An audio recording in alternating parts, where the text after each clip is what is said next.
Visuals are what make movies and films so different from other art forms, the parts that the audience sees that make them gasp. That's why we go to movie theaters, so we can see all the details up close and personal. But it's good cinematography that keeps the audience invested. So how do you have good cinematography? Well, remember these three words: show, don't tell. What this means is that the audience should be able to watch the movie on mute and still know what's going on.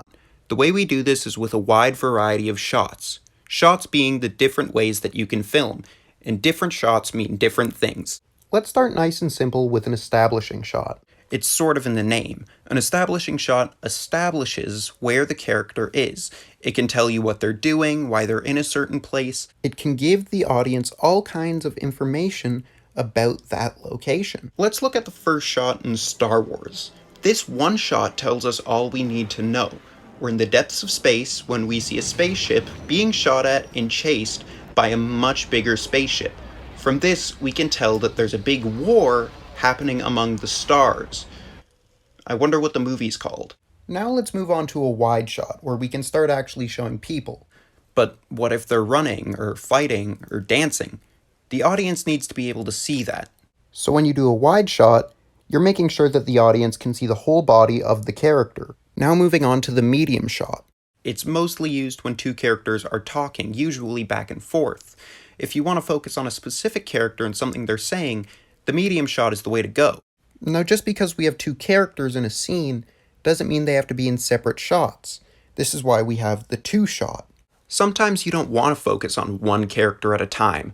Maybe you want to focus on two people's friendship, maybe their romance, or maybe you want to focus on their dislike of each other. Maybe they're in two different spots, but they're talking on the phone. Maybe you want to show that they're both reacting differently to something. So wide shots are for movement, medium shots are for conversation, but what if you want to show emotion?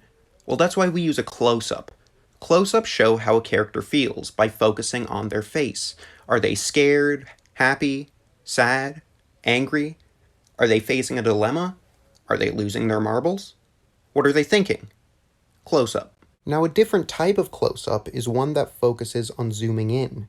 When you zoom closer to the character's face, you can show how the situation might look to an ordinary person, but as you get closer, you start to feel the emotion of the character more. And while some shots zoom in on a still character, sometimes the camera needs to follow the character, wherever they're headed.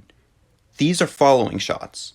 They can show how the character walks, where they're headed, maybe it can even reveal something unexpected. It can create suspense and put the audience on the edge of their seat. When you use a following shot, the audience feels like they're moving right along with the character. So those are 7 types of shots to consider when you're putting your film together.